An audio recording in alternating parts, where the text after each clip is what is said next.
I will give you the keys of the kingdom of heaven. What you lack on earth will be lacked in heaven. Whatever you unlock on earth will be unlocked in heaven. So, tayo po ay portal. Dahil po tayo ay portal, tayo po ay pinto. Ang pinto po ay may susian.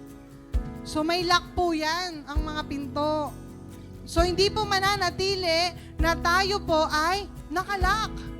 Hindi po mananatili na tayo ay nakabukas. Kaya po ang Panginoon, dahil tayo po ay pintuan, binigay na rin po sa atin ang susi. Amen? Hindi po pwede, dahil tayo ay portal, sa atin lahat bubuhos ang problema. Dahil tayo ay portal, sa atin lahat bubuhos ang mga suliranin.